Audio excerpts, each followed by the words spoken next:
Emanuel. ¿Qué tal? Muy buenas tardes a todas y a todos. Les agradecemos de nueva cuenta su interés y participación en este curso taller en mediación penal.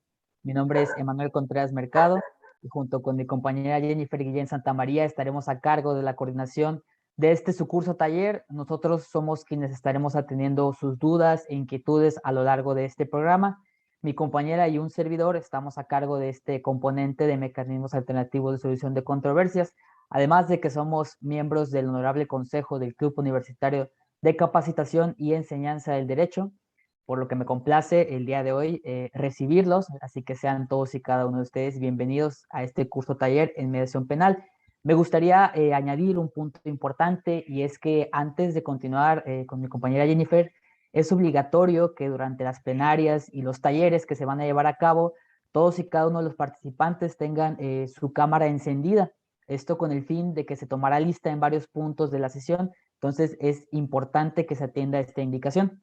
También les pedimos de la manera más atenta mantener su micrófono apagado durante la plenaria, para evitar algún tipo de interrupción, y pues en caso de que surjan dudas, utilicen el chat que se encuentra aquí en la plataforma de Zoom, o bien podrán levantar su manita digital para que mi compañera Jennifer y yo les demos el uso de la voz. Adelante, Jennifer. Gracias, Emanuel. Aparte o además de los ponentes que van a tener a las clases plenarias, me gustaría aprovechar este momento para presentarles a las personas que van a estar apoyándolos como talleristas dentro del curso. Bueno, en primer lugar tenemos a Atsiri Ofelia Quevedo y a Verónica Roque. Ellas, me voy a permitir presentarlas, son campeonas de la 5ª edición del Concurso Nacional de Mediación Penal y Justicia Restaurativa de Abarroli, México. Bueno, además son socias fundadoras de El CEID, organización encargada de organizar el primer concurso estatal de Chiapas. De igual forma, va a estar participando como tallerista con ustedes Emanuel Mercado. Él es miembro del consejo del CUSET, además es facilitador certificado por la Dirección de Mediación del Estado de Tamaulipas y, bueno, es a su vez participante de CEMEDIAR.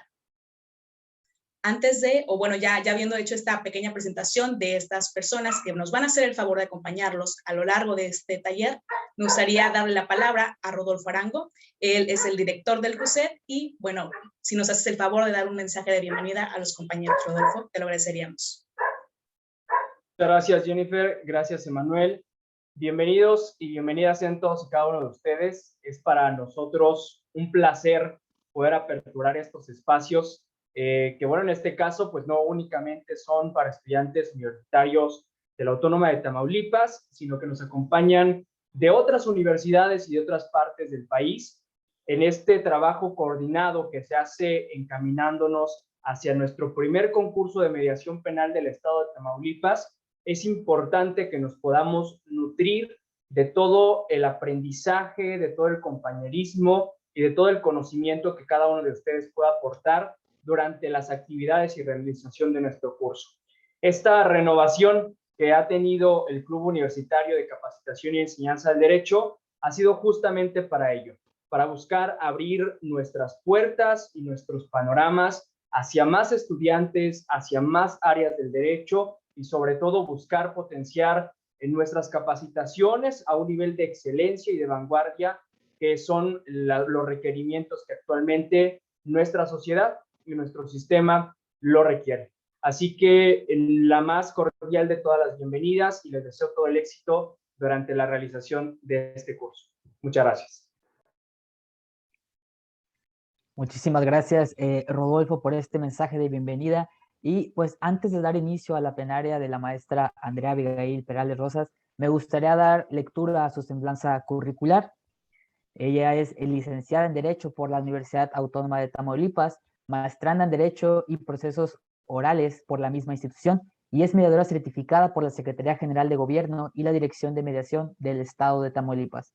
Cuenta con diversas capacitaciones en materia de MASC, entre ellas un diplomado de mediación impartido por el Instituto de Estudios Jurídicos, taller de formador de conciliadores laborales por Alinea, Centro de Mediación y Solución de Controversias, cursos, talleres en mediación y negociación penal, conciliación penal y junta restaurativa, así como formador de formadores en MASC impartidos por Abarroli México. en el año 2019 obtuvo el 5º lugar nacional del 4º concurso nacional de mediación de la Barra Americana de Abogados, y a partir de entonces se ha visto involucrada en la preparación de equipos para dicha competencia. Es consultora de MASC para el Club Universitario de Capacitación y Enseñanza del Derecho de la Universidad Autónoma de Tamaulipas.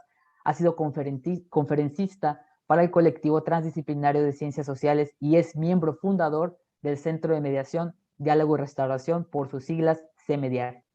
Recientemente fungió como asesora del equipo campeón nacional del 6º Concurso Nacional de Mecanismos Alternativos de Solución de Controversias en Materia Penal, organizado por Nuevos Abogados para el Sistema de Justicia, Abarroli, México. Sin más que añadir por el momento, los dejamos con la plenaria de la LIC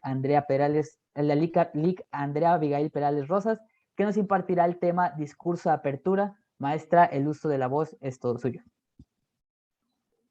Muchísimas gracias, Emanuel.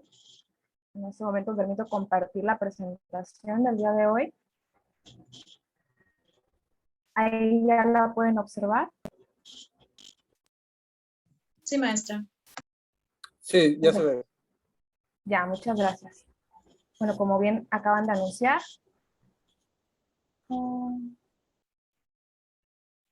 a ver.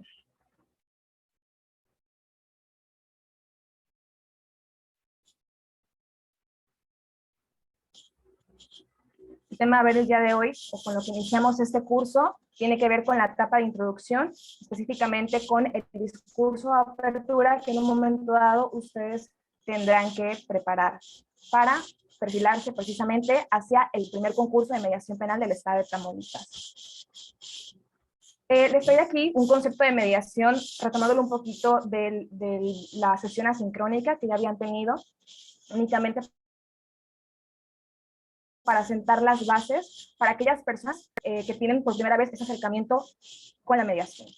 La Ley Nacional de Mecanismos Alternativos de Solución de Controversias en Materia Penal, el cual es nuestro marco legal en materia de mecanismos en materia penal, nos señala en el artículo 21 que es un mecanismo voluntario, en el cual hay intervinientes, que son las personas que intervienen en el proceso, y ellos van a buscar en el libre ejercicio de su autonomía construir, proponer opciones de solución a la controversia, es decir, al conflicto derivado del delito.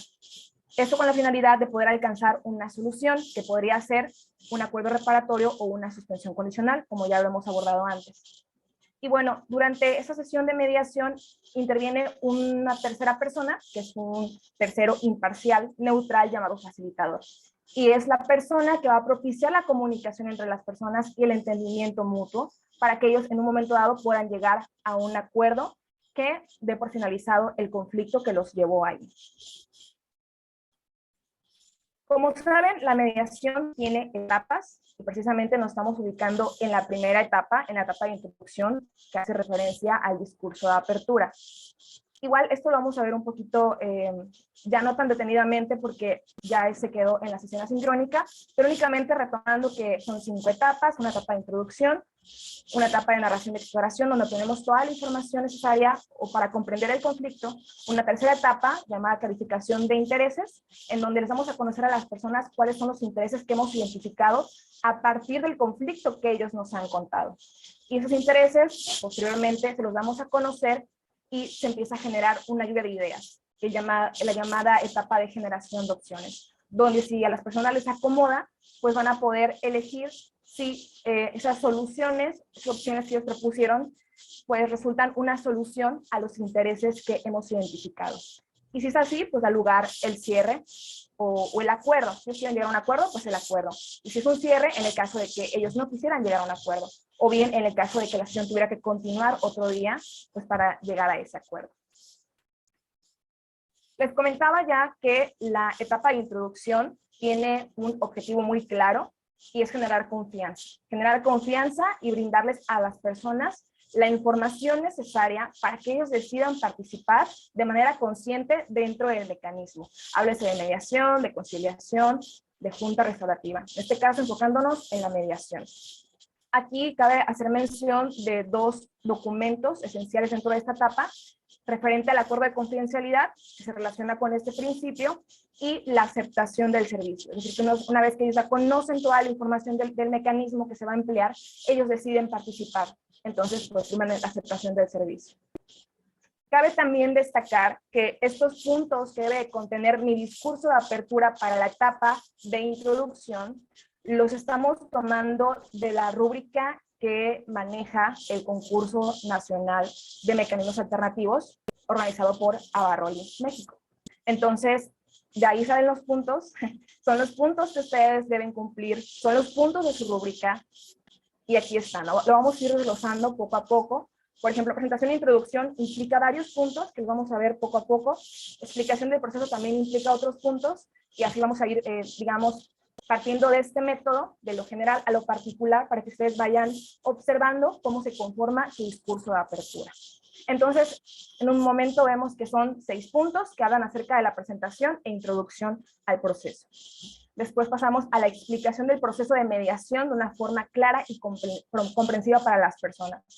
Una identificación y explicación correcta de la solución alterna, que eso fue lo que se abordó en la sesión asincrónica, y que les comentaba que decidí enfocarme en ese punto sin respetar el orden, porque es una cuestión que ustedes tienen que estudiar ya en el Código Nacional de Procedimientos Penales, para que entiendan cómo es que el mecanismo funciona en complementación, o pues sí, trabajan de la mano tanto el mecanismo como la solución alterna para poder dar lugar a la extinción de la acción penal. También vamos a explicar dentro del discurso de apertura una explicación clara y correcta de los derechos y obligaciones que tienen los intervinientes de acuerdo a la legislación aplicable, que es la Ley Nacional de Mecanismos en materia penal. Hay que explicar el rol que tiene el facilitador dentro del mecanismo o dentro de la sesión de mediación, y hay que establecer e invitar a los intervinientes, a las personas, a que generen acuerdos de respeto y de colaboración. Estos a grandes rasgos los puntos que debe llevar mi discurso de apertura. Como les decía, vamos a ir desglosando cada uno. Presentación e introducción. ¿Qué implica esto? Bueno, implica una bienvenida a los intervinientes.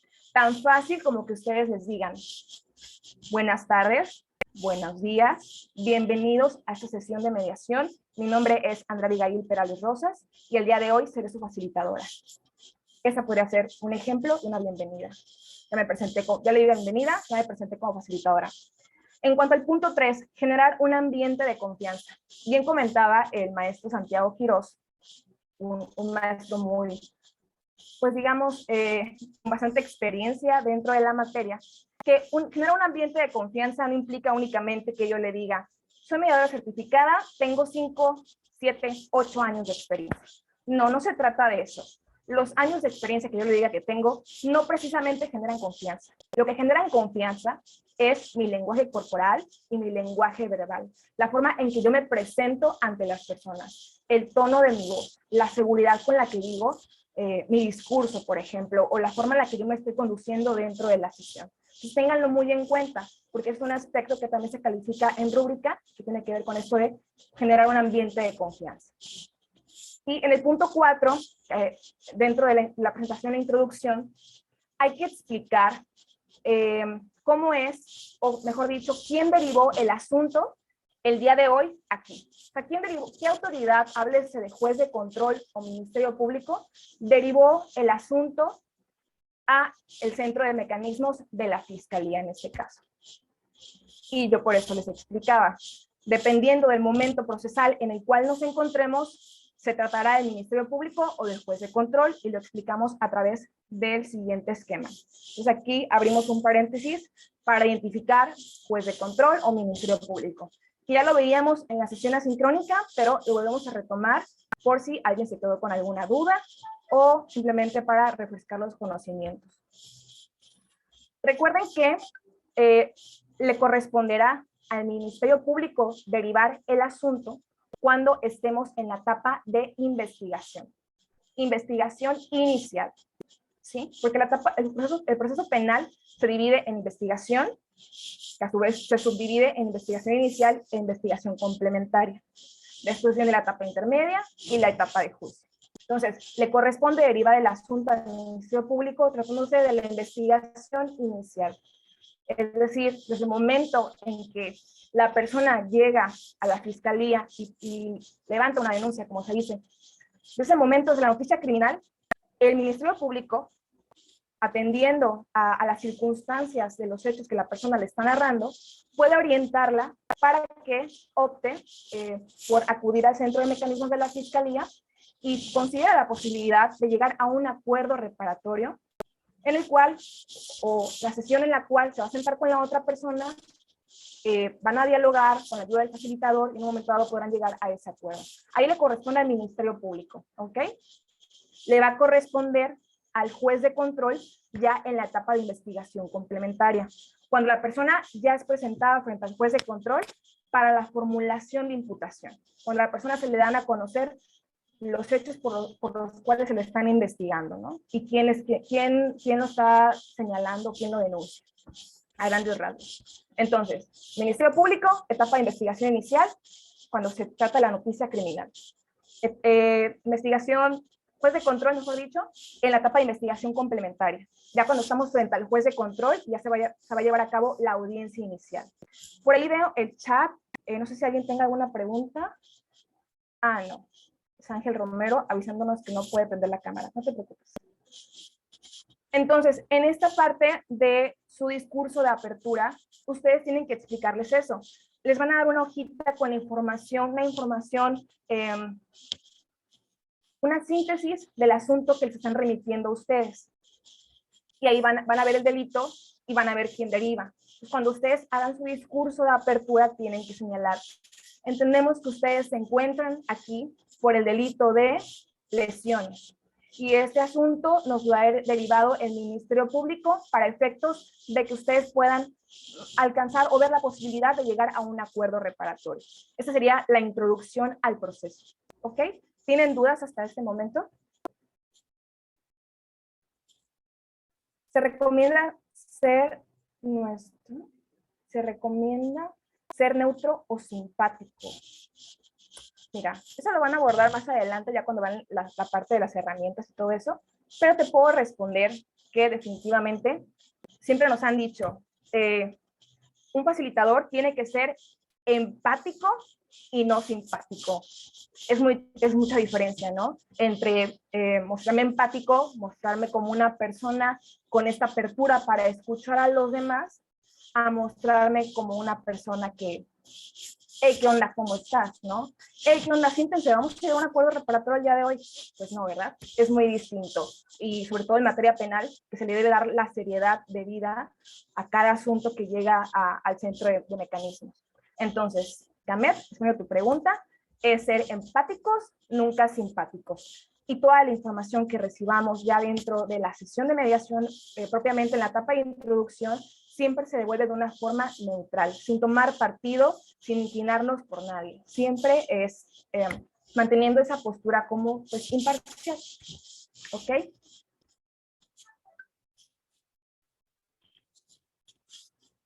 Entonces, avanzamos. Esa fue nuestra primera etapa del discurso de apertura, ¿ok? Lo que corresponde a la presentación e introducción. Fíjense ya todo lo que hicimos. Nos presentamos, dimos la bienvenida, nos presentamos, generamos ambiente de confianza a partir de nuestra expresión corporal y verbal, y les dimos esta introducción al proceso. ¿Por qué se encuentran? ¿Quién derivó el asunto? ¿Por qué delito? ¿Y a qué quieren llegar? ¿A un apoyo reparatorio o una suspensión condicional según sea el caso? Ahora pasamos a la siguiente parte de nuestro discurso que tiene que ver con el proceso de mediación. Explicar el proceso de mediación de una forma clara y comprensible para las personas. Aquí tenemos que explicar los principios que señala la Ley Nacional de Mecanismos Alternativos de Solución de Controversias en materia penal, así como sus excepciones. Hay que explicar las etapas del procedimiento, es decir, lo que vimos al inicio, ¿se acuerdan? Bueno, eso también lo tienen que explicar ustedes. Tienen que explicarle a las personas cómo se va a desarrollar la sesión de mediación partiendo de estas 5 etapas. Hay que explicar las características de la mediación y hay que responder inquietudes de los intervinientes, que en realidad este cuarto punto, ustedes en cualquier momento de la sesión pueden preguntarle a las personas, sobre todo en curso de apertura, si tienen alguna duda acerca de lo que les acaban de mencionar, acerca de la información que les acaban de dar, ¿ok? Veo el chat, ¿alguien tiene una pregunta? ¿En mediación se puede resolver la cuestión de una suspensión condicional del proceso? Mira, recientemente me enteré, aquí en Tamaulipas se está trabajando en eso. Se está trabajando para poder llevar a su suspensión condicional a través de mecanismos. Eso es lo que yo sé de Tamaulipas. Me imagino que en otros estados sí se está llevando procesos de mediación para alcanzar una suspensión condicional, porque pues tan solo el Código Nacional lo señala, ¿no? El Código Nacional nos habla de soluciones alternas. Entonces, si hablamos de una solución alterna, ¿qué necesitamos? Pues un espacio seguro en el cual las personas puedan sentarse a hablar para efecto de que este acuerdo que en un momento dado se va a presentar ante el juez o ante el Ministerio Público, pues, hablando de suspensión condicional, pues sea un acuerdo que beneficie a todos y que atienda a las necesidades de las personas que intervienen directamente en el proceso. Sí, Ana, adelante. Buenas tardes, Andrea.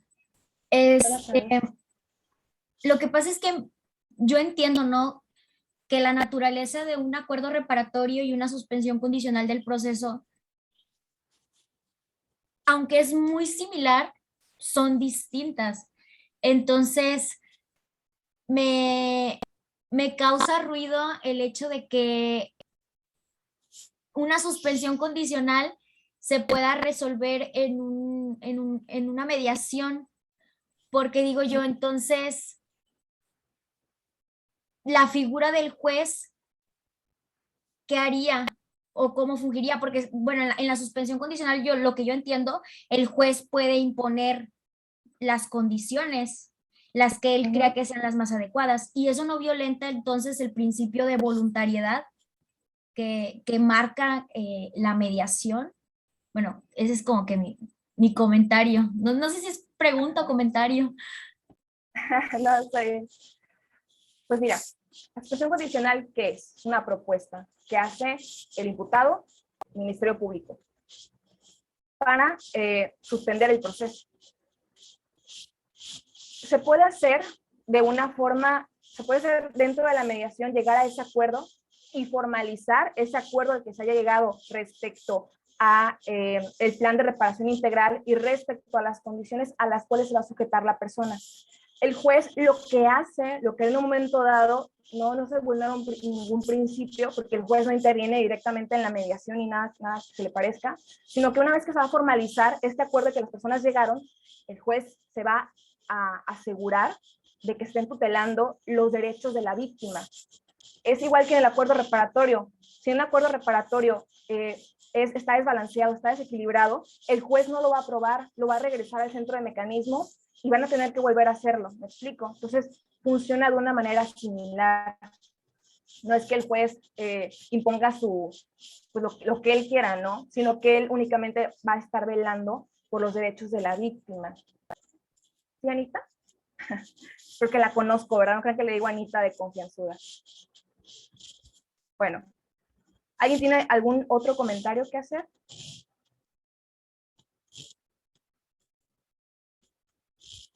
Ok, voy a avanzar. ¿Sí?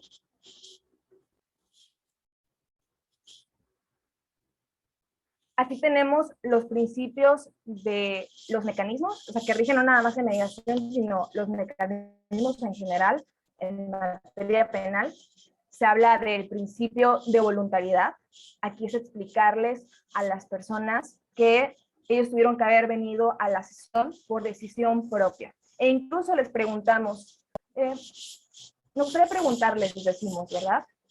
¿Ustedes se encuentran aquí por su voluntad? Y en este momento confirmamos. Si nos dicen que sí, pues adelante, ¿verdad? Si nos dijeran que no, pues habría que ver qué va a pasar ahí, porque no podemos llevar a cabo una sesión donde no existe voluntariedad. También tenemos el principio de información. Eso tiene que ver con darles a conocer a las personas la información suficiente y necesaria para que ellos decidan participar en el mecanismo. Posteriormente tenemos el principio de confidencialidad, el cual hace referencia a que toda la información que se comparta dentro de la acción de mediación no va a ser divulgada o no va a ser exteriorizada a otras personas. Únicamente los que estamos dentro de la acción vamos a saber qué fue lo que se dijo. Y aquí hay una excepción a este principio. De hecho, es la única excepción hablando de principios. La excepción es que si en algún momento nosotros nos damos cuenta de que se va a cometer un delito o se está cometiendo un delito en el que una persona corre peligro en su integridad física o en su vida, pues tendremos que dar por suspendida la sesión de mediación y dar aviso a las autoridades. Esa sería la única excepción que existe dentro de los principios y tienen que ver con la confidencialidad, ¿ok? Es decir, que el principio en ese momento se rompe. También en el principio de confidencialidad, lo que explicamos se relaciona con esta cuestión de las sesiones privadas, que es una herramienta, es una técnica que tienen ustedes, el llamado caucus, y es explicar a las personas que en atención a este principio pueden llevarse a cabo sesiones individuales en el caso de que notemos que existe alguna información que ellos no están dispuestos a compartir en presencia de la otra persona. Recordándoles que la información que se comparta dentro de esa sesión individual va a ser completamente confidencial, al menos que ellos autoricen a compartir esa información en la sesión conjunta. O sea, aquí explicamos qué es la confidencialidad de acuerdo a la Nacional de Mecanismos, la excepción, también explicamos esta cuestión de la sesión individual o llamado caucus, y también podemos mencionarles en este principio que a lo largo de la sesión vamos a estar haciendo notas. Se las mostramos incluso, ¿verdad? Decimos, vamos a estar haciendo notas, pero no se preocupen, estas notas van a ser destruidas al finalizar la sesión, de acuerdo al principio de confidencialidad, ¿ok? Eso es lo que ustedes van a mencionar en atención a este principio. Otro principio es el de la flexibilidad. Esto quiere decir que los mecanismos, a diferencia de un juicio, de un proceso judicial, pues son flexibles en cuanto a los tiempos, en cuanto a las necesidades de las personas. Incluso les mencionamos que si requieren llevar a cabo una llamada que se les sea urgente, si necesitan tomar un descanso, nos lo pueden pedir y podemos tomar un pequeño receso. También en relación con este principio de la flexibilidad encontramos el principio de la simpleza o simplicidad. Esto quiere decir que en todo momento nosotros como facilitadores vamos a dirigirnos de una forma sencilla, una forma, como decimos, un lenguaje democrático, que todos podamos entender qué es lo que se está hablando dentro de la sesión de mediación. Esto con la finalidad precisamente de asegurar ese equilibrio entre las personas. Nosotros no sabemos si la persona que está frente a nosotros es una persona que estudió hasta la universidad o es una persona que estudió hasta la primaria. No sabemos, desconocemos esas cuestiones. Entonces tenemos que dirigirnos en todo momento con un lenguaje entendible para todos. Veo ahí el chat.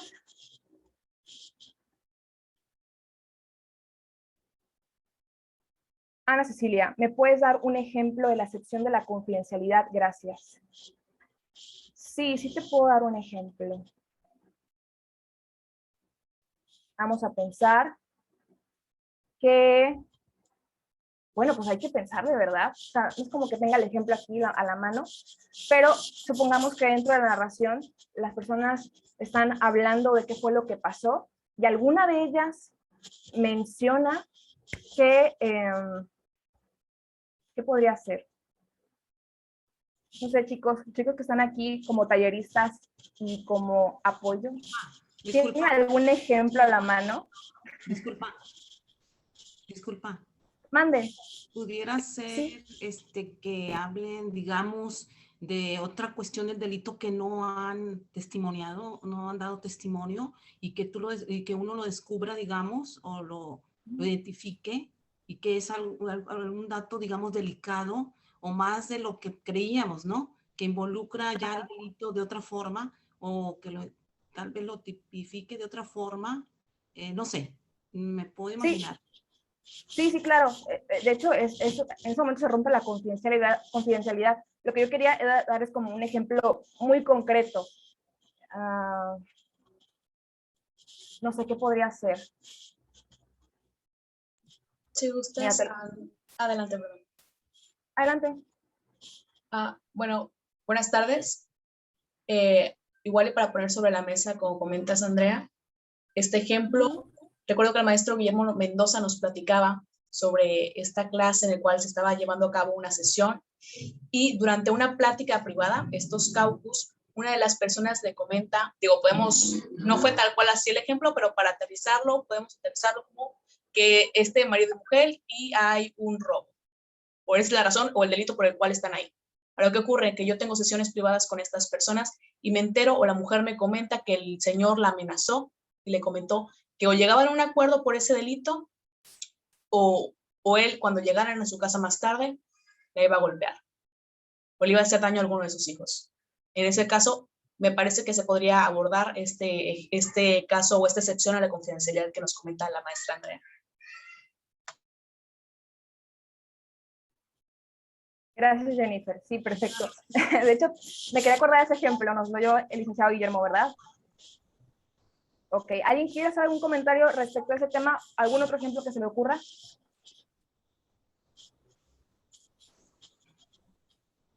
¿No? Buenas tardes.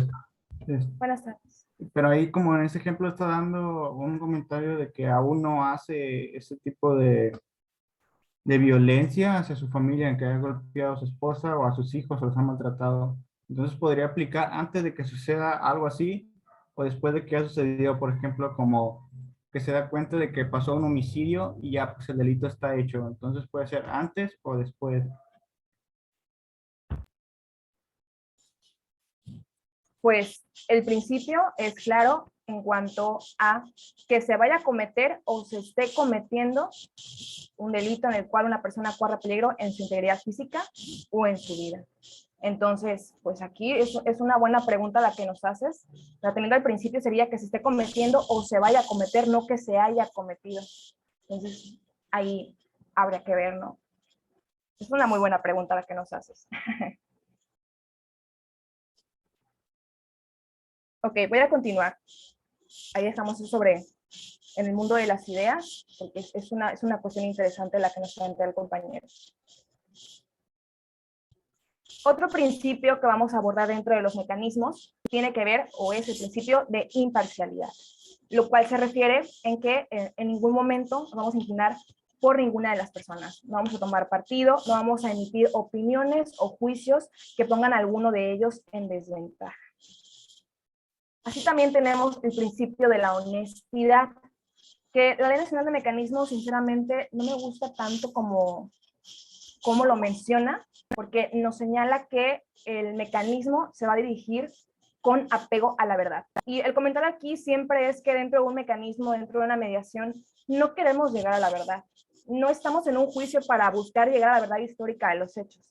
Imagínense, si estamos buscando eso, vamos a empezar a juzgar a las personas y no somos jueces, somos facilitadores, somos neutrales e imparciales. Entonces, ese principio nos gusta manejarlo como en todo momento, o bien los invitamos a que se dirijan de la forma más sincera posible, con la finalidad de que ustedes puedan llegar a un acuerdo o con la finalidad de que el mecanismo funcione de una mejor manera.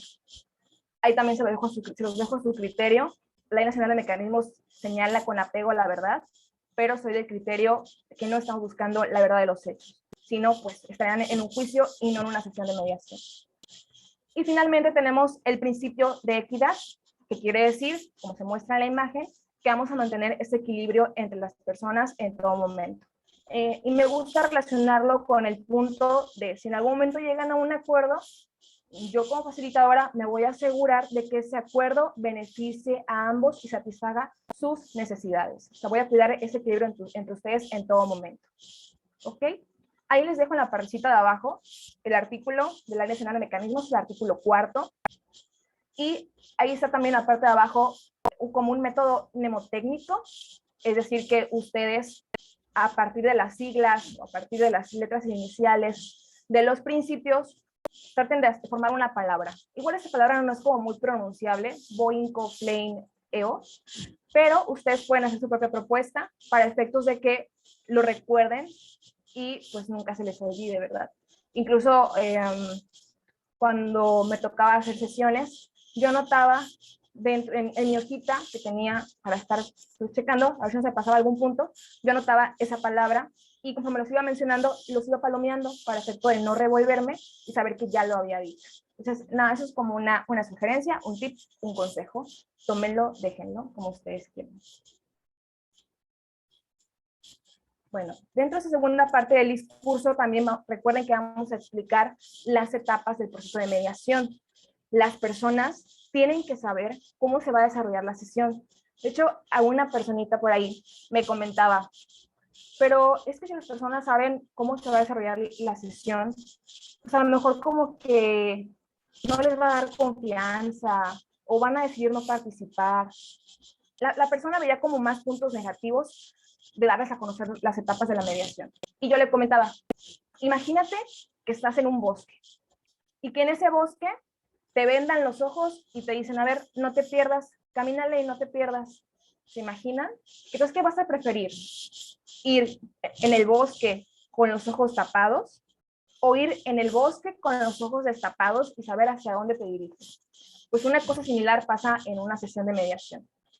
Si las personas tienen conocimiento de cómo se va a llevar la sesión, pues van a tener la seguridad, van a tener la tranquilidad de cómo se está desarrollando el proceso y se van a sentir más confiados y más abiertos. De ahí la importancia de que ellos sepan a cada paso qué es lo que se está haciendo, qué es lo que está pasando. Tenemos esta primera etapa de introducción, que ya lo hemos visto, y que es esto que estamos abordando en estos momentos, que tiene que ver con un discurso de apertura. Un discurso de apertura que ustedes tienen que preparar con los puntos que estamos señalando en este momento. Ese discurso de apertura ustedes se lo van a aprender, lo van a tratar de hacer con el lenguaje más sencillo posible para las personas y se los van a exponer, lo que hacemos, ¿no?, dentro de una sesión. Entonces, la introducción es eso, darles a conocer a las personas la información necesaria para que ellos decidan participar en el proceso de mediación. Después de esto, pasamos a la etapa de exploración, también llamada etapa de narración o etapa también llamada cuéntame. En ese momento les preguntamos a las personas, cuéntame o dime, ¿qué fue lo que pasó desde tu punto de vista? Es en esta etapa donde utilizamos todas nuestras herramientas que se van a ver posteriormente con la maestra Jennifer y con el maestro Rodolfo. Las preguntas, el parafraseo, el resumen, mensaje yo, reencuadre, etcétera, etcétera. La exploración es el momento en el cual obtenemos toda la información necesaria para comprender el conflicto. A partir de todo lo que escuchemos, las preguntas que les hagamos a las personas, vamos a poder identificar los intereses. Es la etapa de clarificación de intereses, donde les vamos a conocer que a partir de lo que escuchamos hemos identificado que te interesa tal, tal y tal cosa. Esos temas se anotan, hablando de una cuestión pues, de plataforma en línea, en un documento electrónico, para que ellos lo tengan a la vista, y es que damos lugar entonces a la etapa de generación de opciones, donde les decimos, en este momento nos encontramos en la etapa de generación de opciones, y pues en este momento vamos a llevar a cabo una lluvia de ideas con la finalidad de que ustedes propongan opciones de solución a cada uno de sus intereses que hemos identificado. Si las personas deciden llegar a un acuerdo considerando que las soluciones que propusieron son adecuadas a cada interés, pues nos pueden pedir que redactemos el acuerdo. El acuerdo que puede ser de cumplimiento inmediato o de cumplimiento diferido. Es decir, que se cumpla en una sola exhibición, hablando de un pago, o en plazos, dependiendo, ¿verdad? Ese acuerdo, una vez que las personas lo firmen, lo tiene que revisar dependiendo quién haya derivado el asunto. Si el asunto lo derivó el Ministerio Público, lo tiene que revisar el Ministerio Público. Si el asunto lo derivó el juez de control, lo tiene que revisar el juez de control. Si el acuerdo es equitativo, es equilibrado, pues se aprueba. En el caso de que no, el acuerdo vuelve al centro de mecanismos y tienen que volver a llevar a cabo una sesión para efecto de que ese acuerdo sea adecuado y pues ahora sí, pues con miras, ¿verdad?, a que pueda ser aprobado y en un momento dado que sea cumplido para efectos de que dé lugar la extinción de la acción penal. Esto sería, a grandes rasgos, las etapas del proceso de mediación, las cuales vamos a estar abordando a lo largo de este curso. Se dan cuenta, en este momento estamos con la primera etapa. La siguiente semana pasemos a la etapa de exploración, donde van a ver todas las herramientas. Después vamos a pasar a calificación de intereses, generación de opciones, y así hasta que lleguemos a la parte del acuerdo. También dentro de nuestro discurso de apertura vamos a explicar las características y las ventajas del proceso de mediación. Las características del proceso de mediación se desprenden del mismo concepto que vimos desde un inicio. Vimos que es un mecanismo voluntario, Es un mecanismo autocompositivo porque nos dice que las partes en el libre ejercicio de su autonomía van a buscar, van a proponer, van a construir opciones de solución a la controversia que los de White. Entonces es autocompositivo, no como en un juicio, lo contrario, heterocompositivo, cuando el juez dicta una sentencia que puede o no satisfacer a las personas. Entonces, aquí es autocompositivo, lo explicamos como que la solución del problema está en sus manos. Y otra característica de la mediación es que hay un facilitador, una persona, un tercero neutral, que va a fungir como un puente de comunicación para que exista un mejor entendimiento. Esas podríamos decir que son las características de la mediación.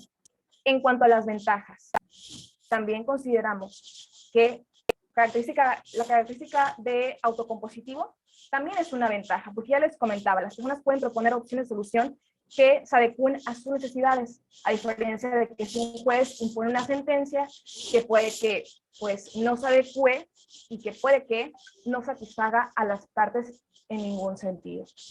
También otra ventaja es que el servicio de mediación o el servicio de mecanismos es gratuito, como deriva del derecho humano de acceso a la justicia, es completamente gratuito y se puede plantear como una ventaja, a diferencia de que esas personas fueran a un juicio, optaran por un juicio, pues tendrían que pagarle a un abogado que los representara dentro de las audiencias, ¿no?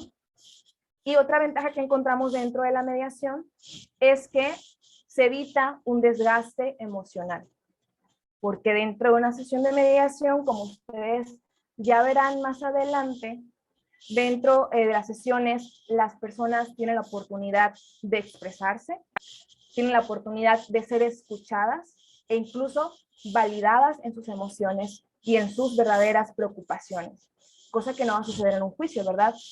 En un juicio un juez no le va a preguntar a la persona, oye, ¿cómo te sientes? Pues no, ¿verdad? Entonces, la mediación les da a las personas este espacio seguro en el cual ellos se pueden expresar. Y el facilitador les va a ayudar a identificar esos verdaderos intereses y necesidades para que puedan llegar a un acuerdo en un momento dado. Entonces, características y ventajas, en algún momento como que se podrían entender como que existe una línea muy delgada entre características y ventajas, ¿no? Se complementan, considero yo. Y por eso los puse de esta forma. Otro punto, ya es otro punto de nuestro discurso de apertura, ya dejamos la otra parte atrás, tiene que ver con identificar y explicar la solución alterna. Y aquí ya lo veíamos en la sesión asincrónica. Hay dos soluciones alternas que contempla el Código Nacional de Procedimientos Penales. Háblese de acuerdo reparatorio y suspensión condicional. Que la suspensión condicional implica, además de un plan integral de reparación del daño, algunas condiciones a las cuales se va a sujetar la persona, el llamado imputado, ¿no? Como señala el Código Nacional. Esa es la diferencia. Y otra diferencia es que la suspensión condicional del proceso, a diferencia de la mediación, va a tener lugar una vez dictado el auto de apertura, el auto de vinculación a proceso. Cuando la persona quede vinculada a proceso por un delito que no exceda de 5 años en la medida aritmética, ahora sí puede dar lugar la suspensión condicional del proceso. Esa no parte desde un inicio, desde la investigación inicial, sino que parte ya en la investigación complementaria cuando estamos frente al juez de control y se dicta el auto de vinculación a proceso. Que ya eran temas que abordábamos, no me voy a detener tanto, porque se abordó en la sesión asincrónica, pero igual le damos una repasadilla. El acuerdo reparatorio. ¿Qué es un acuerdo reparatorio? Bueno, pues es aquel que se celebra entre la víctima u ofendido y el imputado. Y que una vez aprobado por el Ministerio Público o el juez de control, como ya hemos visto, según sea el caso, dependiendo de la etapa procesal en la cual nos encontremos, y una vez que se cumpla en sus términos, en las circunstancias de tiempo, modo y lugar que se hayan señalado en este acuerdo, pues va a dar lugar la extinción de la acción penal. O lo que nos gusta explicar como, o bueno, a mí por lo menos, que ya no va a haber delito que perseguir, ya no se va a investigar nada porque hasta ahí termina el conflicto derivado del delito. Ahí les dejo los artículos en la partecita de abajo. Igual imagino que esas diapositivas se les van a hacer llegar a ustedes para que ahí las tengan, las puedan revisar después. En cuanto al control sobre los acuerdos reparatorios, es decir, ¿qué delitos son susceptibles de llegar a un acuerdo reparatorio? ¿O qué delitos podemos tratar dentro de una mediación para alcanzar un acuerdo reparatorio? Tienen que ser delitos que se persigan por querella, delitos equivalentes de parte ofendida o que admitan el perdón.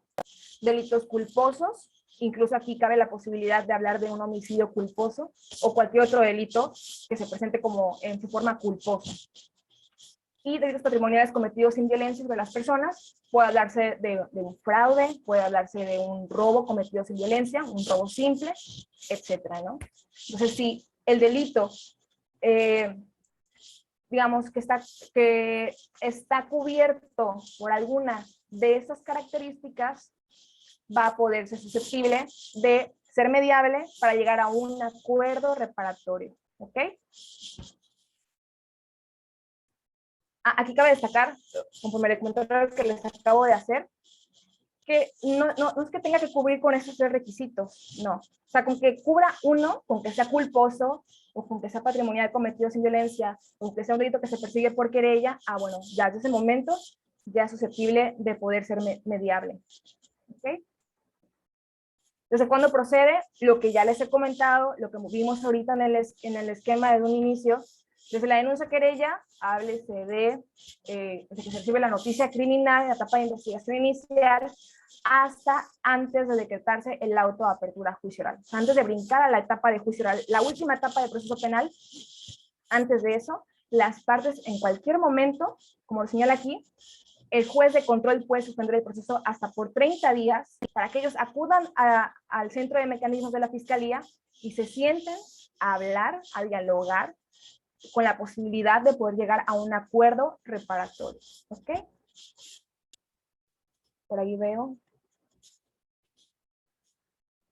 Adelante, Alejandro, te escuchamos.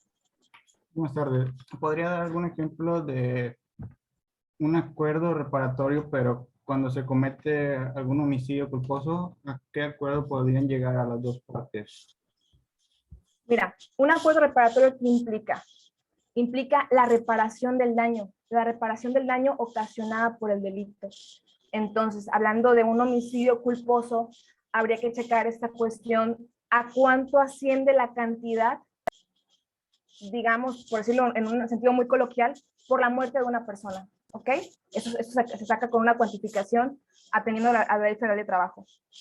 Entonces, hablando de esa cantidad, la cantidad que proponga la víctima o el ofendido, pues que las personas podrían sentarse a hablar, ¿no? Pero no nada más hablar de la cantidad, sino ver qué hay detrás. Recuerden que la mediación atiende a estas cuestiones de los sentimientos de las personas, sus emociones, esta cuestión de mucha validación, mucha escucha, porque es una cuestión bastante delicada, pues hablar de un homicidio culposo. Entonces, un acuerdo reparatorio, Alejandro, es la reparación del daño. O sea, hablando de cantidades, ¿cuánto va a tener que cubrir la persona para que sea reparado el daño ocasionado por este hecho culposo, este delito culposo? Dice Ana, sí, ciertamente. También podría cubrir, por ejemplo, terapia psicológica para el ofendido. Sí, así es. También podría ser una cuestión que podría abordarse en el acuerdo reparatorio, que también tiene que ver con la reparación del daño.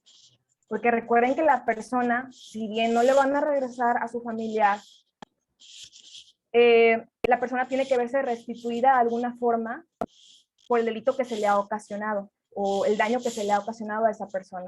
Entonces sí, como bien comenta Ana, también podría hablarse de una cuestión de terapia psicológica y sobre todo podría ser un interés que nosotros podríamos identificar dentro de la narración. Por eso les comento la importancia de las preguntas, la importancia de las herramientas, porque a nosotros como facilitadores nos corresponde esa tarea de identificar cuáles son los intereses de las personas. Se los vamos a conocer ya para que ellos empiecen a proponer, ¿no? Con base en los intereses que hemos identificado. Muy bien, Ana, muchas gracias. Y gracias, Alejandro, por tu pregunta.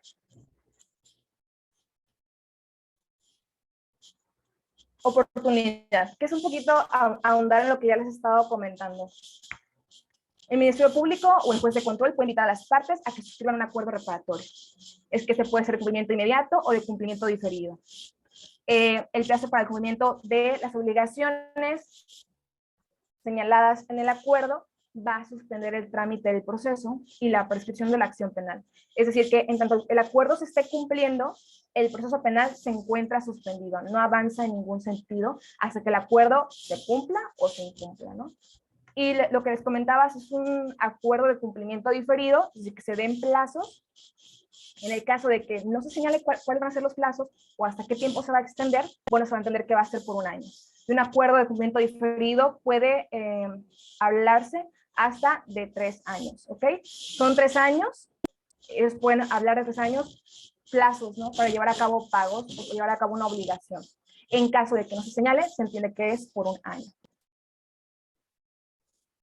¿Qué pasa si se cumple o qué pasa si se incumple un acuerdo reparatorio? Y se responde con estas preguntas. ¿Cuándo decretará el juez la extinción de la acción penal? Es decir, en caso de cumplimiento. Una vez aprobado el cumplimiento pleno de las obligaciones pactadas en el acuerdo reparatorio, se extingue la acción penal. Bueno, ¿qué pasa si el imputado incumple sin causa justa las obligaciones pactadas en el acuerdo reparatorio? Lo que ya les he comentado, la investigación va a continuar como si nunca se hubiera celebrado un acuerdo alguno. Lo que les decimos, ¿no? Su asunto va a ser remitido o va a ser devuelto a la autoridad correspondiente para efectos de que el proceso penal continúe su curso normal. Eso es lo que explicamos. Entonces, si se cumple, se extingue la acción penal. Si no se cumple, el asunto vuelve al momento en el cual se ha declarado dentro del proceso penal.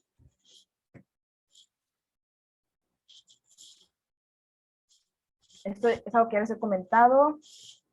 Sí, ya que ya les he comentado, haciendo recapitulación. Cuando se aprueba el acuerdo por el juez de control a partir de la investigación complementaria, cuando se aprueba por el Ministerio Público en la etapa de investigación inicial. Ahora sí, vamos con, a ver, sí, Anita, sí.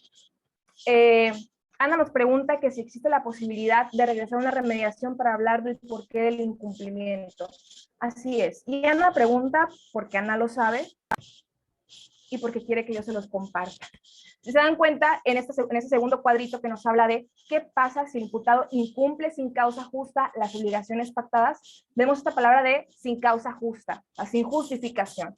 Pero, ¿qué sucede si el acuerdo se incumple por una causa justa? Es decir, una causa ajena a la persona. ¿Qué tal si la persona estaba cumpliendo con pagos cada ciertos plazos o por plazos y se queda sin trabajo? Eso es una causa, pues, justa, ¿verdad? Porque es una cuestión que escapa de las manos de la persona. Entonces, en ese momento, existe la posibilidad de que puedan llevar a cabo una remediación, es decir, volverse a sentar las personas intervinientes en el proceso de mediación para efectos de que ellos puedan adecuar ese acuerdo a las nuevas circunstancias y pueda cumplirse ese acuerdo y pues ya no ver esta cuestión de regresar al proceso penal, ¿verdad? Hasta que se hizo una sentencia condenatoria en su caso. Entonces sí, si hay un incumplimiento por una causa justa, existe la posibilidad de regresar a una remediación para adecuar el acuerdo a las nuevas circunstancias. Sí, Ana, muchas gracias. Fíjate que sí lo pensé, pero estaba viendo el tiempo. No, vamos en buen tiempo. Muchas gracias por ese punto, Ana. Ok. Ahora sí, vamos con la suspensión condicional del proceso, lo cual les he explicado que es otra solución alterna que señala el Código Nacional de Procedimientos Penales, y se puede entender como un planteamiento que formula el Ministerio Público o el imputado. Esta suspensión condicional o esta solución alterna contempla un plan detallado sobre el pago de la reparación del daño y, como su nombre lo indica, ciertas condiciones, el sometimiento a ciertas condiciones por parte del imputado. Que en un momento dado, si se cumple el plan de reparación y la persona se sujeta a sus condiciones después de un plazo, pues va a dar lugar la extinción de la acción penal, al igual que en el acuerdo reparatorio. Procedencia. ¿Cuándo procede? Les decía, acá, a diferencia del acuerdo reparatorio, tiene lugar después de que se haya dictado el auto de vinculación a proceso. Ya cuando se va a formalizar la investigación, digámoslo así. Entonces, el auto de vinculación a proceso tiene que dictarse por un delito que no exceda de 5 años en su medida aritmética, independiente de que sea un delito culposo, que sea un delito patrimonial cometido sin violencia, o un delito que se persiga por querella. Ahí no nos interesa eso. Ahí lo que nos interesa es que el delito no exceda de 5 años en su media aritmética. Media aritmética, ¿cómo se obtiene? Sumando pena mayor más pena mayor. Entre 2 tenemos la media aritmética, ¿no? También, para que proceda la asignación condicional, no tiene que existir oposición fundada de la víctima y ofendido. Como veíamos, una propuesta que hace el Ministerio Público o el imputado. Entonces, la víctima o ofendido pues tiene que estar de acuerdo en esa propuesta que se va a realizar. No tiene que existir ninguna oposición, porque lo que se ve mucho aquí o lo que se cuida mucho aquí es que los derechos de la víctima en todo momento sean respetados, sean garantizados. Y bien, otro aspecto para la procedencia es que hayan transcurrido ya sea 2 años desde el cumplimiento o 5 años desde el incumplimiento de una suspensión condicional anterior en su caso.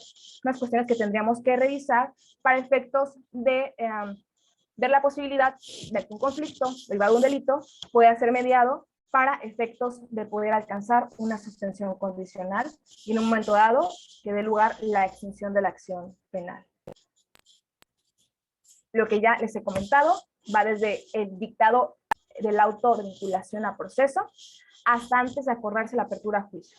Cualquier mecanismo para efectos de llegar a una solución alterna va a ser siempre antes del auto de apertura a juicio oral, antes de la última etapa del proceso penal, ¿sí? Es el tiempo que tenemos para sentarnos a hablar y poder ver esa posibilidad de alcanzar una solución alterna.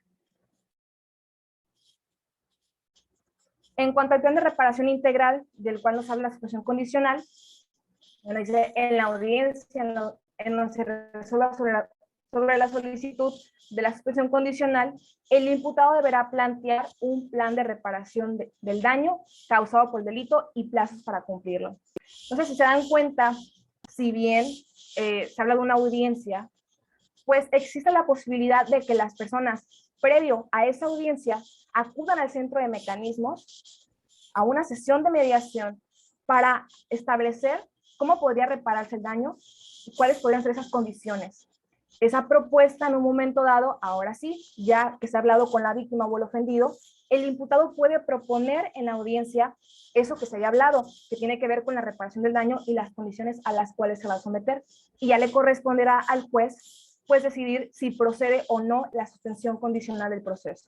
Entonces, digamos que la mediación les da a las personas esa oportunidad de sentarse a hablar, de sentarse a que puedan dialogar y llegar a acuerdos que sean beneficiosos para ambos y que atiendan a sus necesidades. Entonces, la suspensión condicional como tal, pues es algo que el juez tiene que aprobar definitivamente, pero las personas pueden hablarlo antes, es a lo que se refiere llevar a cabo un proceso de mediación o un mecanismo previo a que se presente esa propuesta por parte del imputado o por parte del Ministerio Público. Aquí están las condiciones a las cuales una persona podría sujetarse, concretamente el imputado, y estas condiciones son para velar por los derechos o una tutela efectiva, ahí lo dice en la parte de abajo, una tutela efectiva de los derechos de la víctima. Y dependiendo del delito, dependiendo de las circunstancias concretas del hecho, puede hablarse de que la persona deje de residir en un lugar determinado, que deje de frecuentar determinados lugares o personas, que se abstenga de consumir o de abusar de bebidas alcohólicas, que participe en programas especiales para prevención y tratamiento de adicciones, etcétera, etcétera, ¿no? Esto ya lo vimos en la sesión sincrónica, entonces ya no lo voy a repetir, pero ahí están las 14 condiciones a las cuales el imputado podría someterse para efectos de dar una tutela efectiva a los derechos de la víctima. La suspensión condicional del proceso se puede revocar. ¿Cuándo se revoca la suspensión condicional del proceso? Pues se va a revocar si se dejan de incumplir de forma injustificada, ya sea el plan integral de reparación, si se establecieron plazos y la persona deja de cumplirlos, se puede revocar. O bien, si se imponen ciertas condiciones a la persona y no las cumple, la suspensión condicional del proceso se puede revocar. y ya no daría lugar a la extinción de la acción penal, porque la suspensión condicional, así a palabras muy simples, ¿verdad? Se va a quitar, vaya, se revoca. Entonces, ¿esto cómo se hace? El juez de control, previa petición del agente del Ministerio Público o de la víctima, y el ofendido o el ofendido va a convocar a las partes a una audiencia en la que se va a debatir sobre la procedencia de la revocación de la suspensión condicional del proceso, debiendo resolver de inmediato lo que proceda. O sea, aquí no hay por qué hacernos bolas ni nada, es simplemente como sucede en el acuerdo reparatorio, que si no se cumple, sucede que el proceso penal va a continuar su curso normal. Pues acá, si la suspensión condicional no se cumple, está esta audiencia para revocar la suspensión condicional del proceso y el proceso penal va a continuar su curso normal. O sea, es lo mismo, nada más que aquí se habla de una revocación, porque se le impusieron ciertas condiciones a la persona, ¿ok? Ahora sí. A ver, por ahí veo en el chat. Dice Ana, en la suspensión condicional del proceso, ¿se llevan todas las etapas del proceso desde la introducción o vas directo a la generación de opciones? Muy buena pregunta la de Ana. Hay que recordar que la flexibilidad como un principio impera no únicamente en esta cuestión de que podemos hablar de un receso, que podemos hablar de que la persona ocuparse de alguna llamada. No, también la flexibilidad tiene que ver en esta cuestión de que si las personas ya tienen muy claro que quieren llegar a una suspensión condicional del proceso, podría existir la posibilidad de que entráramos directamente a abordar esa cuestión. Sin embargo, pues, no sé, desde mi perspectiva, desde mi punto de vista, sí tendríamos que adentrarnos siguiendo las etapas como tal, desde la narración propiamente, pues para entender, ¿no? No vaya a ser que las propuestas en un momento dado den las personas sean posiciones, y no queremos eso, porque las posiciones no satisfacen intereses y mucho menos necesidades. Entonces, mi criterio es que tendremos que seguir todas las etapas. Desde el discurso de apertura tendríamos que señalar en esta parte de la derivación quién nos envía el asunto, por qué delito y para efecto de qué, para efecto de alcanzar una suspensión condicional. Y señalar las características, ¿verdad? Si llega una suspensión condicional, pues ¿qué va a suceder? Que se va a suspender el proceso penal, si no se cumple, que se va a revocar en un momento dado, etcétera, ¿no? Las características que van a tener la suspensión condicional del proceso. Pero es buena la pregunta que hace Ana, habría que verlo. Las personas que llevan a cabo, pues, sesiones de mediación dentro de Fiscalía, cómo abordan esta cuestión hablando sobre una suspensión condicional del proceso. Pero soy del criterio que tendrían que respetarse todas las etapas. Y si no se respeta alguna, pues sería apegándose al principio de flexibilidad. Ok. Ahora sí, pasamos a la siguiente parte de nuestro discurso, que fue parte de su tarea, que buscar en la Ley Nacional de Mecanismos Alternativos cuál era el artículo aplicable o los artículos que nos hablan de los derechos y obligaciones de los intervinientes, ¿ok? Y tiene que ver con la información. La información, si bien es un principio, también es un derecho de las personas. El derecho a recibir toda la información necesaria para que ellos decidan participar en el mecanismo. El derecho a que si en un momento dado consideran que el facilitador se inclina por alguna de las partes o ellos perciben que el proceso no está siendo justo, pueden solicitar al superior jerárquico que se dé la sustitución del facilitador. Recibir un servicio que sea acorde con los principios y los derechos que ellos tienen también es parte de su derecho. Expresar necesidades, que las necesidades como tal, pues las van a expresar a través de las preguntas que nosotros les hagamos. Y en un momento dado, también ellos pueden decidir concluir su participación. Esto va ligado con el principio de voluntariedad. La voluntariedad sí, para venir a la sesión de mediación, pero también la voluntariedad en cuanto a permanecer dentro del proceso de mediación. Entonces, si ellos en algún momento deciden retirarse, lo pueden hacer. Es parte de sus derechos y respetando el principio de voluntariedad. También otro derecho que tienen las personas es que pueden ser auxiliados por expertos. Cuando desconozcan algún tema, por ejemplo, alguna cuestión que requiera que intervenga un experto, alguna cuestión que ellos quieran conocer, necesiten algún tipo de asesoría, entonces la persona en un momento dado podría intervenir para efectos de darles claridad en algún punto en específico. También es parte de sus derechos. En cuanto a hablar de la asesoría jurídica, ahí es hacerles el comentario que los abogados pueden estar dentro de la sesión de mediación, pero no pueden intervenir, ¿ok? Y pueden estar ambos abogados de ambas partes, siempre y cuando, o mejor dicho, por ejemplo, si alguien dice, no, mi abogado está aquí fuera, puede pasar, tenemos que asegurarnos que el abogado de la otra persona también esté ahí y también esté dispuesto a permanecer en la sesión. Es decir, si uno quiere que el abogado esté adentro con él, tenemos que también cuidar que también esté el otro abogado de la otra persona, para efectos de mantener este equilibrio. Y como les comentaba, los abogados no pueden intervenir directamente, no pueden responder nuestras preguntas, no. El proceso es de los intervinientes, de las personas relacionadas directamente en el conflicto, no de los abogados. Ellos podrían pedirnos un receso para efectos de consultar alguna cuestión, pero únicamente así, no interviniendo directamente en la sesión. ¿Cuál es la obligación de los intervinientes? Las personas que están dentro de la sesión, bueno, pues tienen que acatar los principios y las reglas de la mediación, tienen que conducirse con respeto en todo momento, tienen que cumplir con los acuerdos a los que se vayan a llegar, y tienen que asistir de manera personal o por conducto de un representante legal. Eso es en cuanto a las obligaciones. ¿Okay?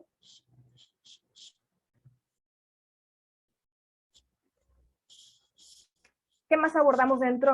A ver, voy a ver el chat porque por ahí creo que hay mensajes. Gracias, maestro Manuel.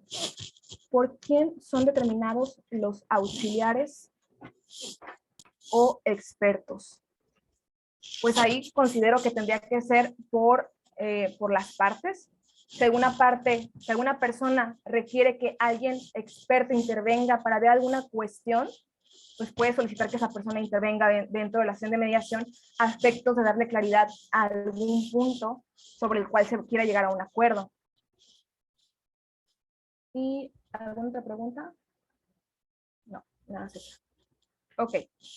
Ahora bien, vamos a pasar. Sí, un gusto. Ok. El siguiente punto de nuestro discurso de apertura tiene que ver con explicar el rol de facilitador y el proceso de cofacilitación. Esto, ¿cómo lo expresamos? Nuestro papel dentro de la sesión de mediación va a ser el de fungir como un puente de comunicación entre las personas para que exista un mejor entendimiento, el de facilitar la comunicación entre ustedes para que en un momento dado ustedes puedan llegar a un acuerdo. Hay diversas maneras en las cuales ustedes pueden explicar su rol dentro de la sesión de mediación. E incluso les pueden decir que ustedes son imparciales, que en ningún momento se van a inclinar por ninguno de ellos, ya que no son jueces ni árbitros. Únicamente lo que van a hacer es escucharlos y apoyarlos para que ellos puedan llegar a un acuerdo si así lo deciden. Eso es en cuanto al rol de facilitador. Es decir, ¿yo qué hago dentro de la sesión de mediación? Facilito la comunicación, ¿no? Eso es lo que hago. Ahí le pueden ustedes explicar más o menos según su criterio. ¿Y cómo se explica el proceso de cofacilitación? Pues decirles que en esa sesión somos dos personas, no una persona, no significa que yo soy facilitador para ti o ella es un facilitador para ti o para ti. Es decir, no soy facilitador para cada uno, sino que ambos vamos a trabajar de forma conjunta para efectos de que ustedes en ese momento dado puedan llegar a un acuerdo si así lo desean. Quiero explicarles únicamente por qué somos dos personas. Porque ambos vamos a trabajar de manera conjunta para escucharlos, para validarlos, pues para entender mejor el conflicto y ayudarlos a que ellos lleguen a un acuerdo si así lo desean. Y soy reiterativa en si así lo desean, porque llegar a un acuerdo no es obligatorio. A veces he escuchado discursos de apertura decir a las personas explicar esta parte diciendo que yo llevar a cabo el proceso de mediación para que ustedes lleguen a un acuerdo. A ver, no es obligatorio que lleguen a un acuerdo. Es si así lo desean o si existe o si ellos ven la posibilidad de llegar a un acuerdo reparatorio. Siempre es si ellos así lo desean, porque a nosotros como facilitadores nos corresponde únicamente cuidar el proceso, conducir el proceso, pero el resultado de la mediación es responsabilidad de ellos, siempre que ellos así lo quieran. Recuerden que también se relaciona mucho con el principio de voluntariedad. Si ellos quieren llegar a un acuerdo, pues así lo harán. Si no quieren llegar a un acuerdo, pues no, ¿verdad? Entonces, por eso soy tan reiterativa en ese punto, para que cuando ustedes hagan su discurso de apertura, lo tengan en cuenta y en ningún momento vaya a entenderse como una imposición el llegar a un acuerdo. ¿Ok? Finalmente llegamos a la última parte de nuestro discurso de apertura, que tiene que ver con establecer acuerdos de respeto y colaboración. Aquí hablamos de dos aspectos importantes que tienen que ver con reglas de convivencia e invitar a las personas a proponer reglas. ¿Cómo se dice esto? Bueno, decimos que durante la sesión de mediación vamos a respetarnos, vamos a escucharnos, vamos a prestar atención a lo que la otra persona dice. ¿Me explico? A mí me gusta plantearlo de esa forma, en un sentido positivo, una connotación positiva. He escuchado también que algunas personas lo manejan como: durante la sesión no nos vamos a faltar al respeto, durante la sesión no nos vamos a agredir, etcétera, etcétera, ¿no? Pero ese no, me parece a mí que tiene un impacto psicológico negativo, en el cual cuando te dicen que no hagas algo, más lo quieres hacer, ¿no? Entonces, a mí, lo personal, me gusta manejarlo en un sentido positivo, decirles, en lugar de no hay que interrumpir a la otra persona, voy a decir mejor, hay que prestar atención a la otra persona y establecerlo como una regla de convivencia. No hay que faltarnos al respeto, vamos a respetarnos en todo momento. ¿Me explico? O sea, es pasar lo negativo a lo positivo. Ya después, estén más adentrados en esta cuestión de la mediación, estoy segurísima que van a andar reencuadrando todo en lo que se les ponga enfrente. O sea, ¿con qué me refiero a esto? A que cualquier situación, cualquier cosa que escuchen, ustedes van a querer pasarla a un sentido positivo. Y créanme que dentro de una sesión de mediación, pues tiene efectos precisamente positivos. Entonces, es una sugerencia, es una manera en la que a mí me gusta hacerlo. Pero ustedes pueden decir, no nos vamos a agredir, no vamos a faltarnos al respeto. Digo, eso queda a criterio de ustedes en cuanto a las reglas de convivencia. Y una vez que vamos a conocer las reglas de convivencia, les preguntamos si están de acuerdo en respetarlas. Ya nos dirán que sí, ya nos dirán que no, dependiendo, ¿verdad? Y como último punto, preguntarles si ellos desean agregar alguna otra regla que crean conveniente o que crean necesaria. Ya si nos dicen que sí, pues escuchamos a la persona cuál es esa regla que está proponiendo y la retomamos. Si dice que no, simplemente vamos a continuar. Antes de terminar nuestro discurso de apertura, ya que les hemos dado a conocer toda la información necesaria para que ellos decidan participar en la sesión, bueno, ahora sí va a tener lugar hacer mención, para efectos de concurso, hacer mención del documento de aceptación del servicio. Es decir, podemos decirlo de esta forma, ustedes pueden adecuarlo, adaptarlo, decirlo a su consideración, pero una forma en la que podrían decir es que en este momento, con todo lo que les hemos comentado, si están de acuerdo en continuar, les vamos a pedir que nos envíen, que nos regresen por correo el acuerdo de aceptación del servicio firmado. Ajá. Ya que lo reenvíen, que nos lo envíen, perdón, pues vamos a decir, ¿ya lo enviaron? Nos van a decir que sí, ¿no? Para efectos de concurso. Para efectos de concurso no importa que no proyectes el acuerdo, basta con que lo menciones, ¿sí? Y ya. Y otra cuestión que tenemos que cuidar antes de avanzar a la siguiente etapa es el acuerdo de confidencialidad. Como les comentamos, cuando hablamos de los principios, pues tocamos este punto del principio de confidencialidad. Por lo que si ustedes están de acuerdo en respetar este principio, por favor reenvíenos o envíenos el acuerdo de confidencialidad que previamente les enviamos su correo. E igualmente, ¿no? Es importante hacer mención de estos dos documentos. Son aspectos de rúbrica y son aspectos que tenemos que cuidar también como parte de nuestro discurso de apertura. Ay, pues ya vamos terminando. Dice Ana Cecilia, ¿es lo mismo ser facilitador, mediador y conciliador? Mira, facilitador es el género. Facilitador puede ser un mediador o puede ser un conciliador. El mediador es el que lleva a cabo sesiones de mediación. También le puedes llamar facilitador porque te digo, es el género. Entonces, la diferencia entre un mediador y un facilitador es que el mediador únicamente, como les he comentado, funge como un puente de comunicación entre las personas, y el conciliador, sí, además de fungir como un puente de comunicación entre las personas, va a poder proponer opciones de solución a la situación que se le esté presentando en una determinada etapa, en la etapa de generación de opciones, ¿ok? Hace la misma tarea que el mediador, perdón, desde la introducción, la narración, la clarificación de intereses, pero en la etapa de generación de opciones va a poder hacer propuestas con base en criterios objetivos. Es decir, no voy a proponer lo que a mí se me ocurra o lo que yo piense que es mejor. No, un criterio objetivo puede estar establecido en alguna ley, por ejemplo. No sé qué ejemplo te puedo dar. Por ejemplo, en un tema, vamos a verlo un poquito, en un tema de una conciliación laboral, el conciliador como tal puede proponer, siempre cuidando que se hagan valer los derechos del trabajador, ¿ok?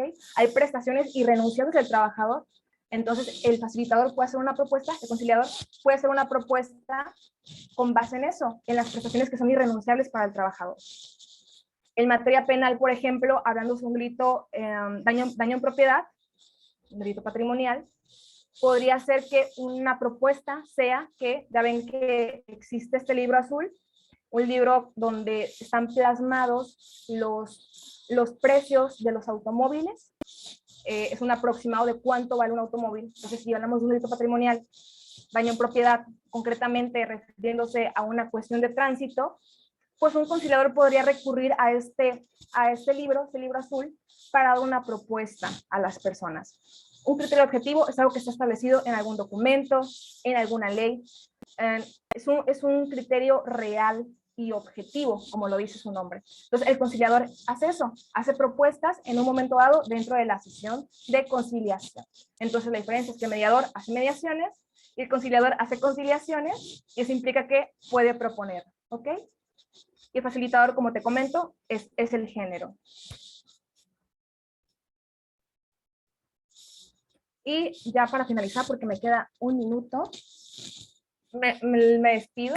Bueno, no me despido, me van a seguir viendo, pero en cuanto a la clase, con esta frase de Charles Mingus, creo que es un compositor de jazz, él nos dice que complicar lo sencillo lo puede hacer cualquiera, pero hacer que lo complicado sea sencillo, eso es creatividad. Entonces, en este momento los invito a ser creativos con su discurso de apertura, pero también a lo largo de su sesión de mediación, cuando las lleven a cabo, en cuanto a sus preguntas, sus herramientas, sean creativos, exploten su creatividad, sean flexibles, y créanme que su proceso va a resultar de una forma muy favorable. Entonces, pues eso es únicamente lo que tengo que compartirles. Les agradezco muchísimo su atención. Por ahí estoy recibiendo sus tareas. Hoy es el último día para enviarlas, me parece, salvo alguna indicación distinta. Pero ahí estoy pendiente y muchísimas gracias por permitirme compartir esta información y por permitirme compartir este espacio con ustedes. Muchísimas gracias, maestra Andrea Abigail Peralta Rosas. Agradecemos pues la participación de esta excelente clase a cargo de la LIC Andrea Abigail Peralta Rosas, para quien pido un fuerte aplauso. Nos quedamos con los conocimientos impartidos en esta plenaria y obviamente con esta excelente frase que nos hace reflexionar. Maestra, muchísimas felicidades por su gran ponencia. Y bien, continuando con las actividades que están programadas en la agenda de trabajo, les recordamos que tendremos un breve descanso de 10 minutos previo a pasar a los talleres. Les estaremos mandando la invitación para que se puedan unir a estos grupos de trabajo. así que les pedimos que pues las acepten para iniciada las 5:30, pueden empezar con sus respectivos grupos y pues con el maestro que está a cargo. También dudas que se quedaron durante la plenaria, pues con su respectivo consultor tallerista, ¿verdad? Esto para respetar los tiempos. Entonces, breve descanso y pasamos a los talleres. Muchísimas gracias. Muchas gracias, Vero.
Hola Ana Cecilia, Sebastián, ya deben de tener sus invitaciones. Si no les ha aparecido en la pantalla de sus dispositivos, en la parte de abajo de su pantalla hay un icono de 4 cuadritos que se llama Breakout Rooms o grupos pequeños, y ahí encontrarán su invitación para ir a su sala, por favor.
Hola Moisés, buenas tardes. Te voy a asignar a una sala estamos próximos a iniciar con las actividades.